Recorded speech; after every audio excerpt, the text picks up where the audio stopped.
My fiancé stole my family. Heirlooms after cheating with a doctor, so I destroyed his career and left her broke, jobless and completely alone. I am a 36-year-old male civil engineer working at a mid-sized firm, and until recently I was engaged to Andrea, a 31-year-old female. We had been together for 4 years, living in my house for 3 of those. I bought the place after my dad passed away, using the money he left me for a decent down payment on a 3-bedroom home in a solid neighborhood. It's nothing fancy, but the mortgage is manageable, and the yard is big enough for the dog I always wanted but never got because Andrea claimed she was allergic. I grew up in a blue-collar family. My dad was a plumber and my mom was a school secretary. They worked hard to put me through engineering school. My dad always drove an '89 Chevy Silverado that he maintained himself, and he taught me how to change the oil when I was 12. I still drive my 2010 Tacoma that I bought, used with 80,000 miles on it.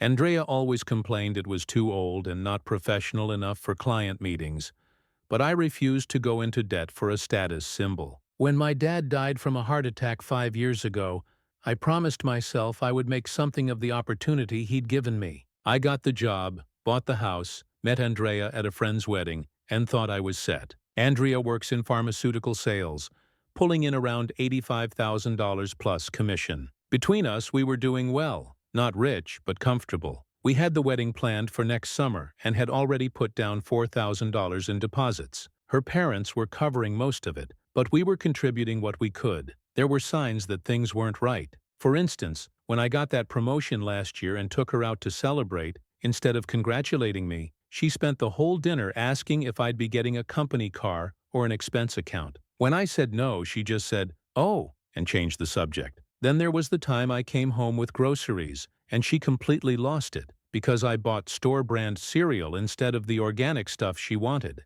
It turned into an hour-long argument about how I never listen and don't care about her health over cereal. Things started changing about 6 months ago. Andrea's client dinners became more frequent, and she'd come home late smelling like cologne, claiming it was from hugging clients goodbye. I found receipts for restaurants I knew we couldn't afford on a regular basis. When I brought it up, she got defensive, saying I was being controlling about her money. Then there's Joseph, my buddy since college. He works in IT at the hospital where Andrea has a lot of clients. He started acting weird around me, canceling our weekly basketball games and avoiding eye contact when we did hang out. I should have seen the signs. My birthday rolled around last month. I took the day off, planning to relax at home with my cat Max. I adopted him from a shelter 3 years ago, and he's a one-eyed orange tabby that Andrea tolerated but never liked. Max had been faithfully following me around the house since the day I brought him home. That morning, while I was making coffee,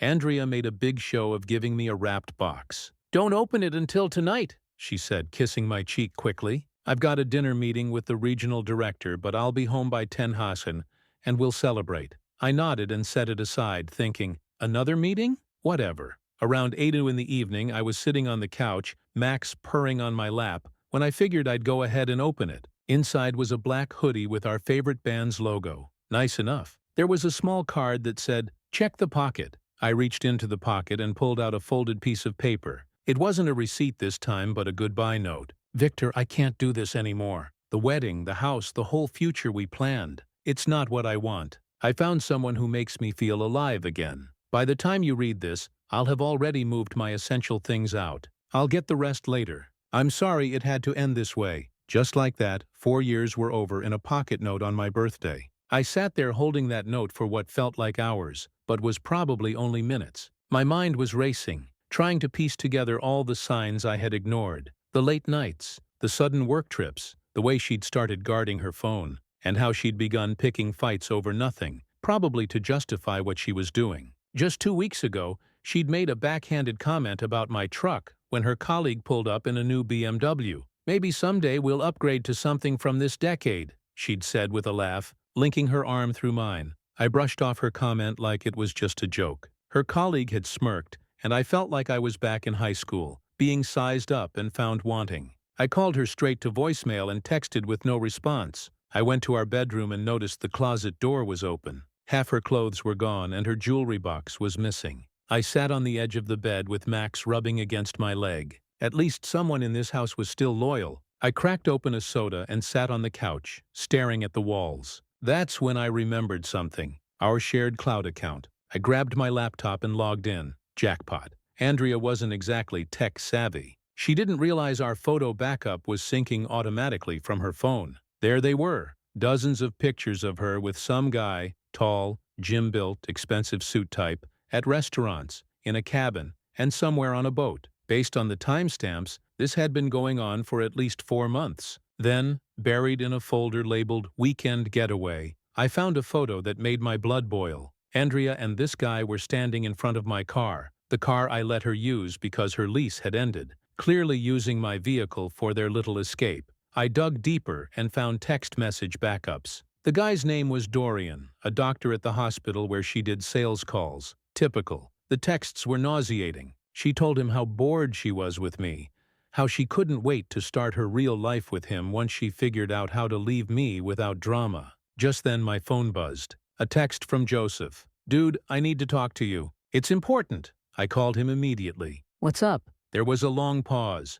"I've been seeing Andrea with someone at the hospital a lot. I didn't know how to tell you." "Dorian," I said flatly. "Yeah, when did you first see them?" Joseph sighed. "About 3 months ago in the cafeteria. They were pretty close. I thought maybe it was just a work thing at first. Then last month, I saw them in the parking garage kissing. I've been trying to figure out how to tell you. Why didn't you say something sooner?" I tried to keep the anger out of my voice. "She saw me watching them that day, came to my office later and said, if I told you, she'd tell HR I was harassing her. I could lose my job, man. I've got the twins and Jen to support. I was going to tell you anyway. I was working up to it, but I'm sorry. It's not your fault. She's gone now anyway. Left me a note on my birthday. Jesus Christ, what are you going to do?" "I don't know yet, but I'll think of something." The next day, I called my dad's old friend, who's now my insurance agent, and canceled the wedding insurance policy. When I explained why, he just sighed. "Son, I've got to call your dad's brother. He'll want to know." 2 hours later, my Uncle Paul was on my front porch with a 6-pack of drinks.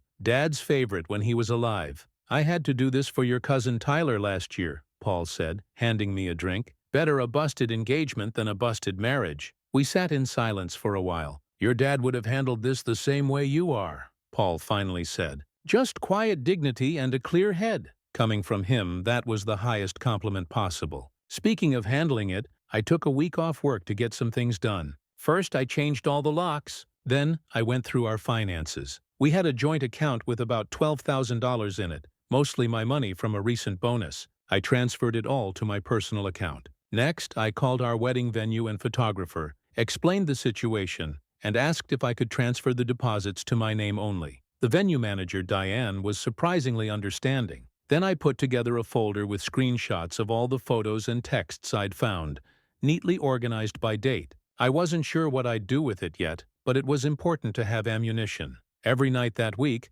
I stayed up until 2 or 3 in the morning, digging deeper. I combed through hospital staff directories, cross-referencing faces until I found Dorian's profile, a chief neurosurgeon from Harvard Med. Picture perfect. I created a spreadsheet tracking when Andrea's late meetings lined up with his surgery schedule. I found his LinkedIn, noting curious gaps in his employment history. I accessed Andrea's Instagram activity through our shared iPad and documented every interaction between them going back 6 months. On day 4, Andrea finally called. "Victor, we need to talk about the rest of my things." "No, hello, no. How are you?" "Ido, no, sorry for leaving you a freaking note on your birthday. Your things are fine. I'll come by tomorrow around 6 a.m. to pick everything up. I changed the locks." "You what?" "I can't do that. Half of that house is practically mine." I laughed. "Really? Your name isn't on the deed. It isn't on the mortgage. You've never paid a property tax bill or a homeowner's insurance premium, so please tell me which half is yours."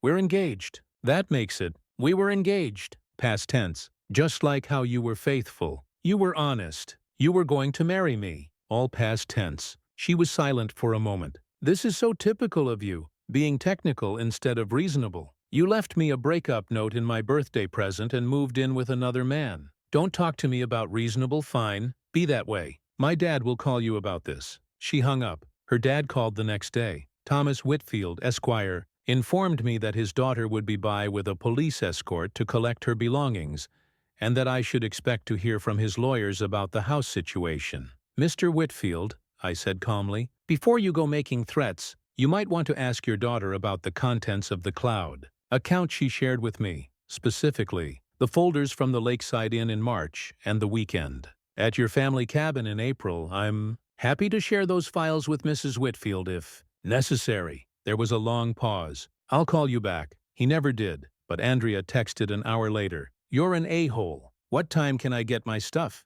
We arranged for the following Saturday. She showed up with her younger sister Clara instead of Dorian. Smart move on his part. I'd spent the morning packing Andrea's things into black trash bags and cardboard boxes. When they pulled up, I was sitting on the front step with Max in my lap, not even looking in their direction. Clara had always been the opposite of Andrea, quiet, bookish, and genuinely nice. She looked uncomfortable as she helped Andrea load boxes into her Range Rover. "Another gift from Daddy. Sorry about all this," she mumbled when Andrea was back inside. "Not your fault," I replied. She hesitated. "For what it's worth, I think she's making a huge mistake. Dorian's got a reputation. This isn't the first relationship he's wrecked." That caught my attention. "Oh yeah. Last year he did the same thing with a nurse. Left his fiancée for her, then dumped the nurse 3 months later when he got bored." She glanced toward the house. "But don't tell Andrea I said anything. She thinks this is some epic love story. Your secret is safe with me."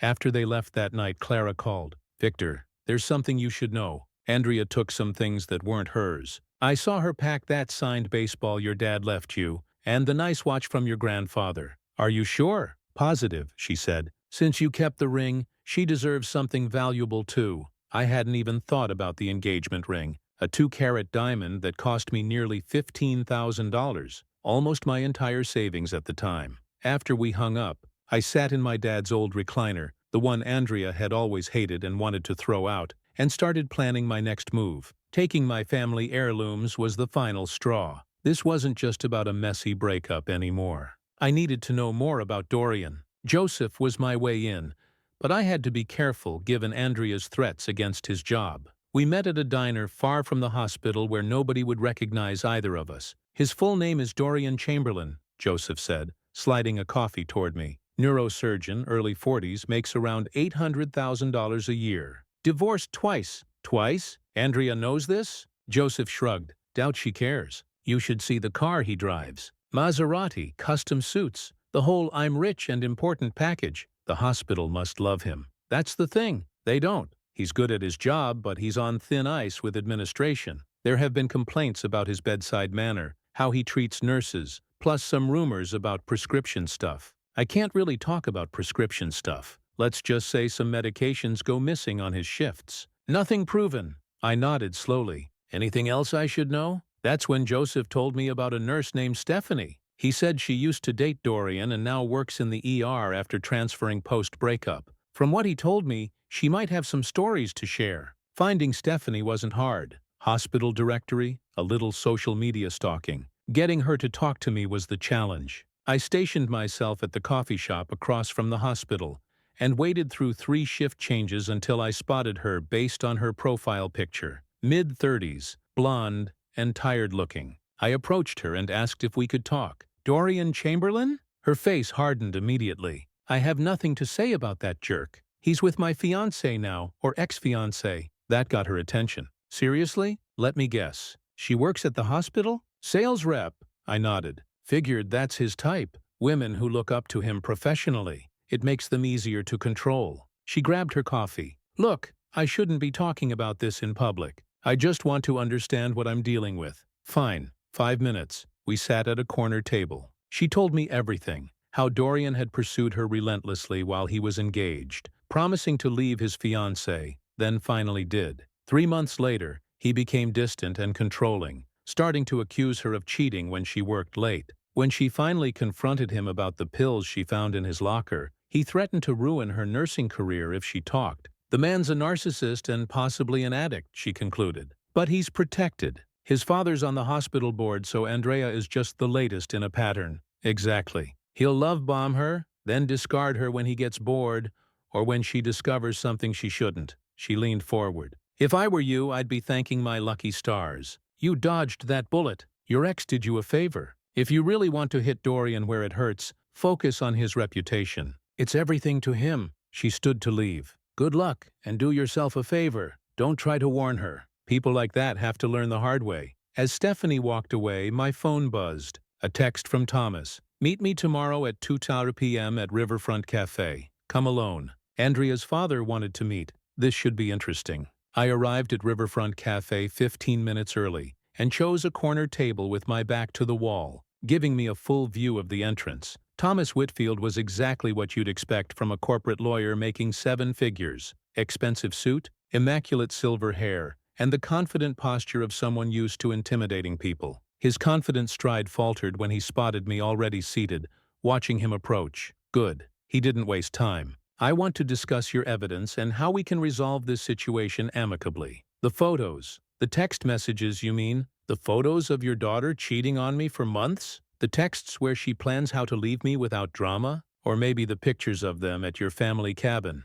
He flinched slightly at the mention of the cabin. I had no idea they were using the property. Well, they were very thoroughly from the looks of the photos. He cleared his throat, glancing around to make sure no one could hear us. What exactly do you want? My father's signed baseball, my grandfather's watch, both of which she stole when she moved out. That's it. And the $4,000 in wedding deposits that came from my account? He nodded. I'll get your items back. You'll have them by the end of the week. He turned to leave, then paused. For what it's worth, I don't approve of how she handled this. Her mother and I raised her better. As he walked away, I called after him. One more thing. Tell Andrea that if anything else of mine mysteriously disappears, those photos go to your wife, your partners, and anyone else who might be interested. 3 days later, a courier delivered a package to my office. The baseball, the watch, and a cashier's check for $4,000. No note, I didn't expect one. That evening I got a text from Clara. Can we meet?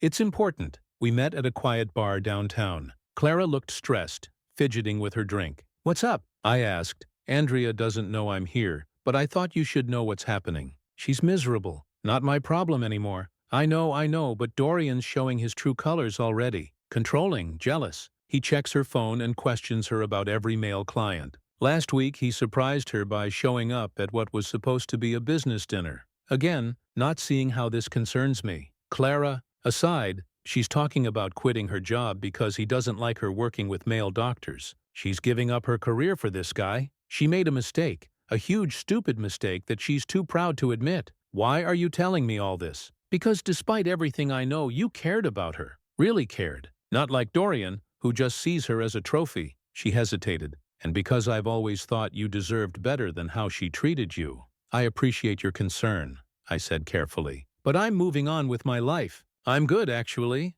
Of course, she said quickly, looking away. I just thought you should know. As we finished our drinks, I found myself wondering why Clara had really reached out. Was it just concern for her sister, or was there something more? Either way, the wheels in my head were turning. I now had allies I never expected. Joseph at the hospital, Stephanie with her inside knowledge, and possibly Clara on the inside of Andrea's new life, plus whatever information Thomas might share. I needed to keep my wife from finding out about the cabin photos. Over the next few weeks, I set my plan into motion. It required patience, which I had plenty of now that I wasn't planning a wedding. The first step was reconnecting with Craig, a college friend who worked for the state medical board. During dinner, I casually mentioned concerns about a doctor I knew who might have prescription issues. I assured him I wasn't asking him to do anything unethical, just wondering what the process would be for reporting suspicious behavior. Craig explained that complaints were taken seriously, especially those involving controlled substances, and would trigger a review. He provided me with the details for filing an anonymous complaint, but warned me to ensure my concerns were legitimate. False reports could backfire badly. Next, I met with Stephanie again over dinner to dig deeper into Dorian's questionable behavior. She was quiet at first, but eventually opened up. It turned out she had found oxycodone that wasn't prescribed to him. When she confronted him, he fed her some nonsense about needing it for an old sports injury, but she knew it was way too many pills for anyone to actually need. She also noticed strange patterns at work. Sometimes he'd be super wired and focused. Other times, he'd disappear for half an hour and return looking completely different, calm with pinpoint pupils. Classic signs. When I asked if she'd make an official statement, she shut that down quickly. Her career was on the line, However, she hinted that if someone were to tip off the right people, she wouldn't be upset about it. Meanwhile, I started hanging out with Clara more. She texted me updates about Andrea's disastrous relationship with Dorian,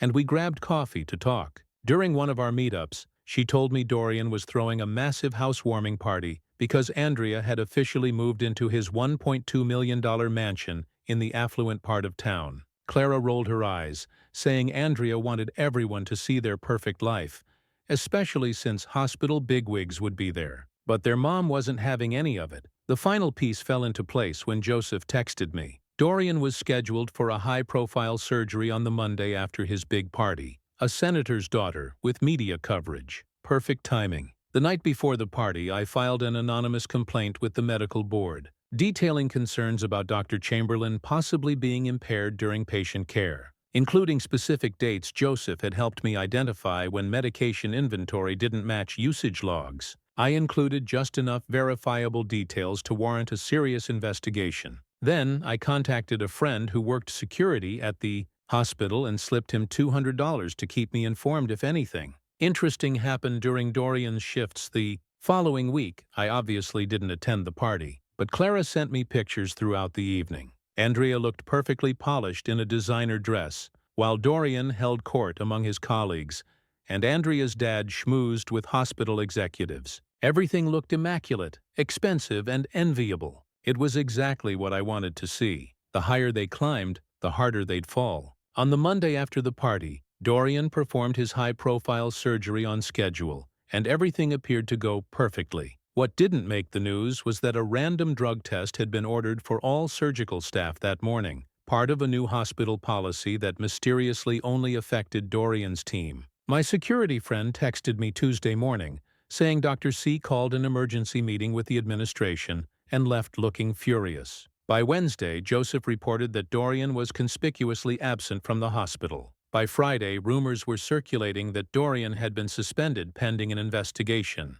I waited. Patience was key now. The following Tuesday, Clara called me in a panic. "Victor, everything's falling apart. Dorian's license has been suspended. Something about drugs. Andrea's freaking out." I kept my voice neutral. "That's unfortunate. How's she handling it?" "She's in denial. She keeps saying it's a mistake and that someone's trying to sabotage him." Clara paused. She also found out about his ex-fiancée, plural. There were 3, not 2. It sounded like she was having quite the awakening. It gets worse. The hospital board is meeting tomorrow to decide whether to terminate his contract. With the suspension and pending investigation, his malpractice insurance is threatening to drop him. If he loses his job, he loses everything. Yeah, and Andrea's on his lease now, but not in any of his accounts. She put everything into this relationship, even used her savings to help furnish their place. I almost felt bad. Almost. 2 days later, the other shoe dropped. Dorian was terminated, and the medical board investigation was underway.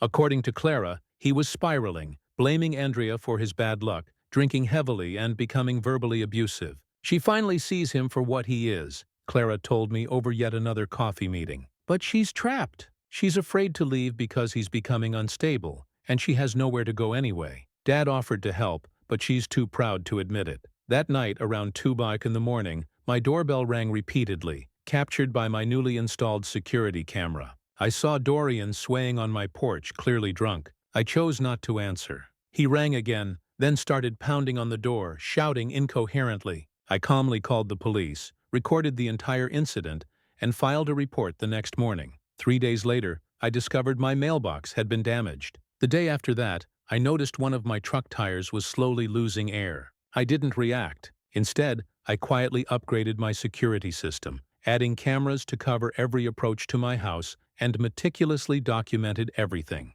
The following evening, my doorbell rang around 9 p.m. I wasn't expecting anyone. When I checked the security camera, I saw Andrea standing there, her makeup streaked down her face. I debated not answering, but curiosity got the better of me. "What do you want?" I asked through the intercom. "Victor, please, I need to talk to you. Just 5 minutes." Against my better judgment, I opened the door but stayed in the doorway, blocking her entry. Andrea looked terrible. "You were right," she blurted out. "Dorian's not who I thought he was. He's been lying about everything. His finances, his past, even his medical issues. And this concerns me, how exactly?" I replied, feeling irritated. I made a horrible mistake. The worst mistake of my life, she said, her voice cracking. I had everything with you. Stability, honesty, real love. And I threw it away for her. For what? Some fantasy that fell apart in months. Again, she didn't see how this was my problem. I need help, Victor. Dorian's losing everything. His license might be permanently revoked.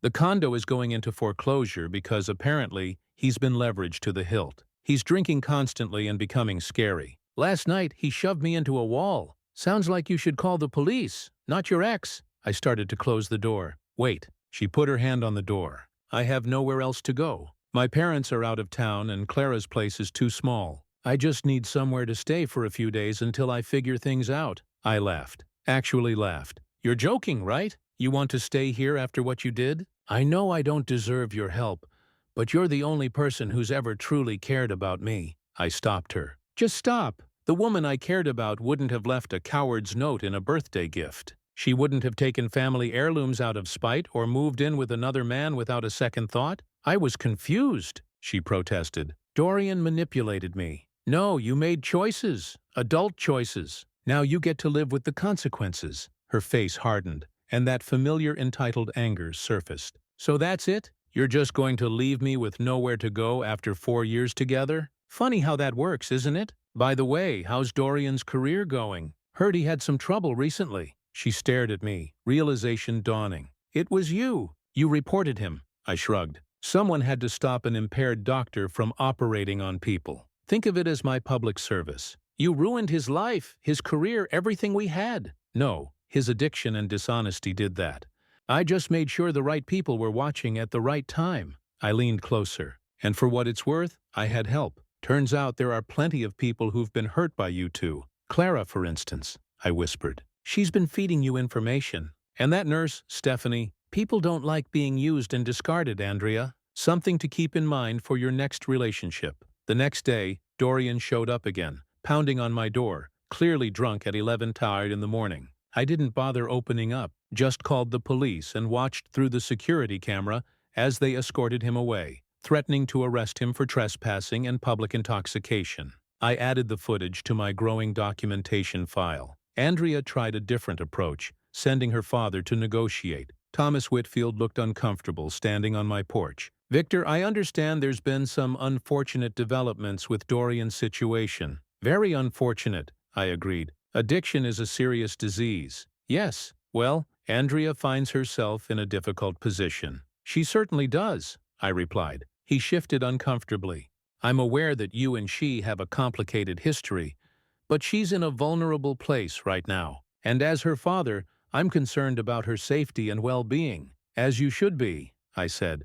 I'm wondering if we could come to some arrangement. A temporary truce, if you will. I raised an eyebrow. What kind of arrangement? Andrea needs somewhere stable to stay until Dorian's situation resolves, or she can find her own place. Your house has the space, and you two were close once. You want me to take in your daughter after she left me for another man? The same daughter who stole family heirlooms and claimed half my house despite contributing nothing to it? He had the grace to look uncomfortable. I felt embarrassed. I knew it was an unusual request. Unusual? More like delusional. But here I was, prepared to make it worth your while. How does $20,000 sound to let her use your spare room for a month or two? No strings attached. I stared at him in disbelief. Are you trying to buy me off to clean up Andrea's mess? I asked. I'm trying to protect my daughter. Where was this concern when she was destroying my life? When she moved in with a man you knew was still married when they met? Thomas paled slightly. How did you know that? I shrugged.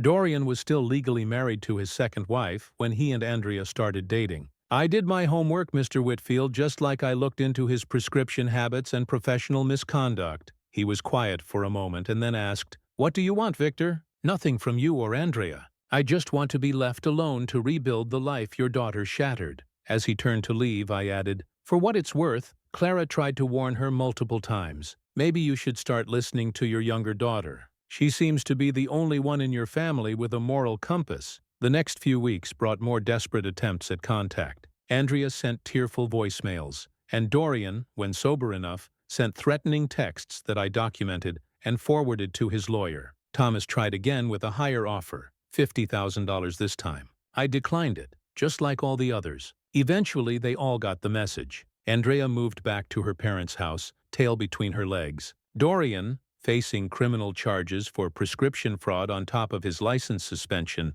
reportedly left town. The perfect couple crashed and burned in spectacular fashion, leaving nothing but wreckage behind. Andrea's Instagram, once filled with perfect couple photos and luxury lifestyle shots, shifted to vague inspirational quotes about forgiveness and starting over. Her friends from the hospital slowly stopped interacting with her posts. Comment sections that were once filled with fire emojis and declarations of couple goals went eerily quiet. According to Clara, Andrea had been crashing with different friends each week, wearing out her welcome with her neediness and drama, before finally admitting defeat and moving home. Former colleagues stopped returning her calls. The pharmaceutical company where she worked placed her on administrative leave after Dorian's drug issues became public knowledge. They couldn't have a sales rep linked to prescription fraud, even by association. For a woman whose entire identity had been tied to status and appearance, this was the ultimate fall. As for me, I kept the house, got that dog I always wanted, a rescue lab mix named Cooper, started playing basketball with Joseph again, and fixed up my Tacoma with a new sound system and wheels. Max the cat eventually accepted Cooper, and the three of us settled into a comfortable bachelor routine. Occasionally, I meet Clara for coffee, just as friends for now. She's nothing like her sister, and that's the highest compliment I can give. I sold the engagement ring. Sometimes the best revenge isn't just watching someone suffer, it's watching them realize too late exactly what they threw away, knowing that you've finally moved on to something better. It's been 6 months now. Life has a weird way of working out. Cooper, my lab shepherd mix, is snoring at my feet as I write this. Max is perched on the armrest of my dad's old recliner, keeping his usual watchful eye. The best decision I ever made was keeping both of them. They don't care about my earning potential or whether I drive the right car. Work is going well. I got promoted to project lead last month. The overtime I put in after the breakup actually paid off. As for Andrea and Dorian, the aftermath was even more satisfying than I expected. Dorian's license suspension became permanent when the investigation uncovered that he'd been writing prescriptions using other doctors' DEA numbers. He's facing criminal charges and will likely never practice medicine again. Last I heard from Joseph, Dorian filed for bankruptcy and moved back to his hometown in Ohio. The $1.2 million house was foreclosed on, and his Maserati was repossessed in the hospital parking lot, a moment that reportedly became legendary hospital gossip. Andrea tried to salvage her pharmaceutical sales career, but her reputation was tarnished by association. Plus, selling to doctors gets complicated when you're known for sleeping with one who lost his license for drug issues. She eventually found a lower-paying position at a smaller company, a significant step down from her previous role. Last week, I drove past her in my freshly detailed Tacoma with its new wheels. She was driving her dad's old Honda,